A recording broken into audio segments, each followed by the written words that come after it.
বাজে 7:30। তো আজকে একটু দেরি করে ঘুম থেকে উঠেছি, ওই 7টার সময় ঘুম থেকে উঠেছি। আর ঘুম থেকে উঠে ব্রাশ করেই আজকে ব্লগটি শুরু করে দিয়েছি। তো আমার প্রিয় বন্ধুরা, শুভ সকাল। মুর্শিদাবাদ জেলা থেকে আমি নিবেদিতা আমার পরিবারে তোমাদের সবাইকে আজকে আরও একবার স্বাগত জানাচ্ছি। বন্ধুরা, আশা করছি তোমরা যে যেখান থেকে আমার ভিডিও দেখছো সকলে ভালো আছো ও সুস্থ আছো। তোমাদের আশীর্বাদে ও ভালোবাসায় আমি ও আমার পরিবারের সকল সদস্য ভালো আছি। তো আমি তো তোমাদেরকে কালকে ভিডিওতে বলেছি যে ঠাকুরদা তো মারা গেছে, আর 3 দিনের দিনে ওদের ভাতামু ভাত হয়, না হলে তার আগে ওরা ভাত খেতে পায় না। তো এই ভাতামু ভাতে ওরা একসঙ্গে সবাই মিলে রান্না করে ভাত খায়। তো কিছু নিয়ম আছে আর কি। তো আজকে ভাতামু ভাত কী নিয়ম আছে আমাদের গ্রামের সাইডে, তো সব কিছুই তোমাদেরকে আজকে শেয়ার করার চেষ্টা করব। তো তোমরা আজকে পাশে থেকো, আর আশা করছি তোমাদের ভিডিওটি দেখতে ভালো লাগবে। এখন ভাত খাওয়ার জন্য নিমন্ত্রণ করতে, মানে আজকে প্রায় ওই 150 কি 120 এরকম খায় মানুষ। আর এই দেখো, এটা হচ্ছে আমাদের শিব মন্দির। তো আমরা এক পাড়া থেকে আর এক পাড়া চলে এসেছি। আমরা 3 বোনে, অঙ্কিতা, অনু, কৌশানী আর আমি ভাত খাওয়ার জন্য নিমন্ত্রণ করতে আছি। কারণ এটা নিমন্ত্রণ করতে হয়, নাহলে কেউ খেতে আসে না, কেবল বংশের লোকজনই কেবল খেতে আসে। আর বাদ বাকি যাদেরকে বলা তাদেরকে বাড়ি গিয়ে বলে আসতে হয়। পিসি, আমরা বলতে এসেছি কিন্তু বাড়িতে কেউ নেই, ফাঁকা। দেখো, তাহলে পিসিকে ফোন করে বলে দিলেই হবে যে তোমাদের বাড়ি গিয়েছিলাম, তা বাড়িতে কেউ ছিল না।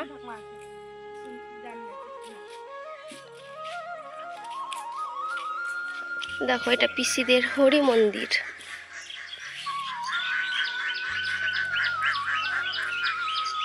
পুকুরের পাড়ে বাড়ি।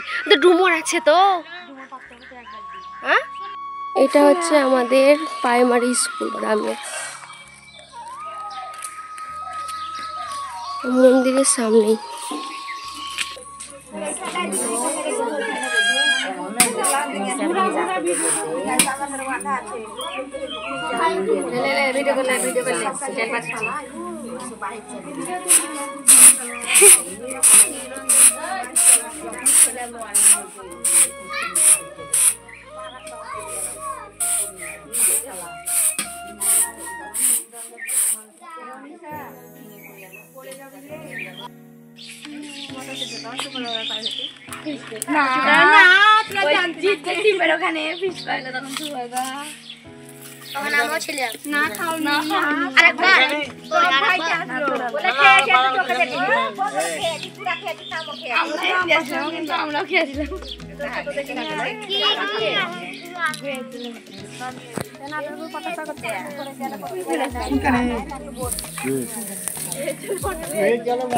এটা রান্না কমপ্লিট হয়ে যাচ্ছে দাদু?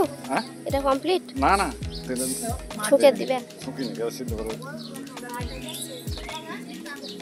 সুন্দর হয়ে আছে তরকারি, টকটা তো দারুণ হবে মনে হচ্ছে। এটাও ভালো হবে। তোমাকে একটু তুলে দিই।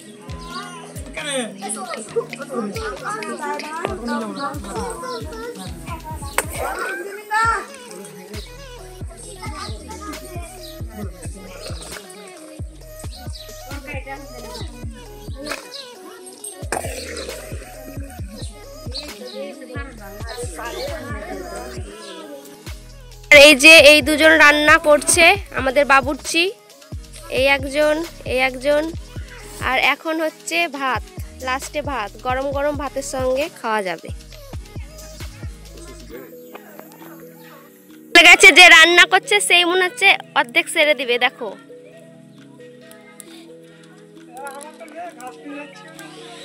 আর এই দেখো আমার ভাই ঘাস নিয়ে যাচ্ছে বাড়ি।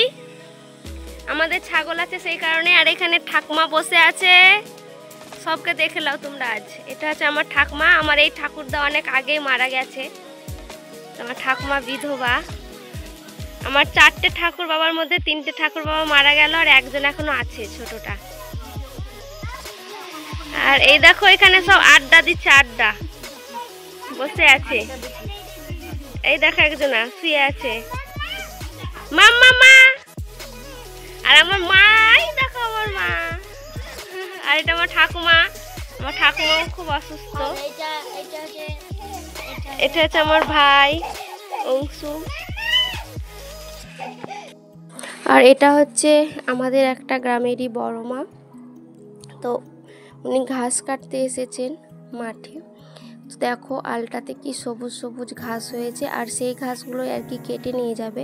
তো এই ঘাসগুলোই গরু ছাগলকে দেওয়া হয়, তো সেইগুলোই কিনে মানে কেটে নিয়ে যাচ্ছে। আর গ্রামের জীবনযাপন সত্যি আলাদা, দেখতে যতটা সুন্দর লাগে ততটাই কিন্তু কষ্ট হয় এই সব কাজগুলো করতে। মানে হয়তো দেখতে খুব সুন্দর লাগছে, মাঠের মধ্যে একদম সবুজ, দুই পাশে একদম ধানের গাছ হয়ে আছে, মধ্যে একটা আল আছে, সেই আলে একদম সবুজ একদম ঘাস রয়েছে, সেই ঘাসগুলো কাটছে। তো দেখতে যতটা সুন্দর লাগে আমাদেরকে, আমরা যতটা দেখে উপভোগ করি, কিন্তু ততটা কষ্টও হয় এরকম মাঠে কাজ করতে। আর চাষ করতে মাঠে আরও বেশি কষ্ট হয়। আমার বাবা কাকারা বা গ্রামের যত আর কি চাষিরা আছে, তো তারা যখন চাষ করে ফসলটা বাড়ি আনে, তখন খুব কষ্ট করেই আর কি বাড়ি আনে। আর এখানে দেখো আমি ড্রামে করে জল ভরে নিচ্ছি, কারণ রান্না হচ্ছে, তো রান্নার কাজে এই জল তো লাগছেই টুকটাক। তো সেই জন্য ড্রামে জল শেষ হয়ে গেছিলো, আর এখন ড্রামে জল ভরে নিচ্ছি। আর এদিকে রান্না চলছে। তো তরকারি আগে হয়ে গেছে, আর এখন ভাতের মাড় ঝরানো হচ্ছে। তো এই কড়াইটার ভাত নেমে গেছে, আর এক কড়াই ভাত চাপানো হবে। আর এই যে এখানে দুজন রান্না করছে, আর গামছা কাঁধে যে বসে আছে এটা হচ্ছে আমার কাকু। আমাদের গ্রামে বলো, আমাদের গ্রামের আশেপাশে বলো, ওরাই ভোজ রান্না করতে যায় বিয়েতে, তোমার অন্নপ্রাশনে, শ্রাদ্ধ কাজে, সব জায়গাতে ওরা খুব সুন্দর রান্না করে। আর এখানেও যেহেতু অনেকজনের রান্না বান্না হচ্ছে, তো সেই কারণে আর কি ওরাই রান্না বান্না করছে।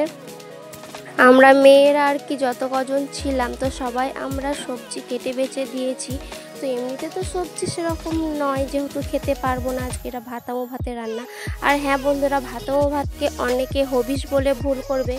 হবিষ আলাদা আর এই ভাতামো ভাত আলাদা। তো সব দিকে এই ভাতামো ভাতের চল নেই।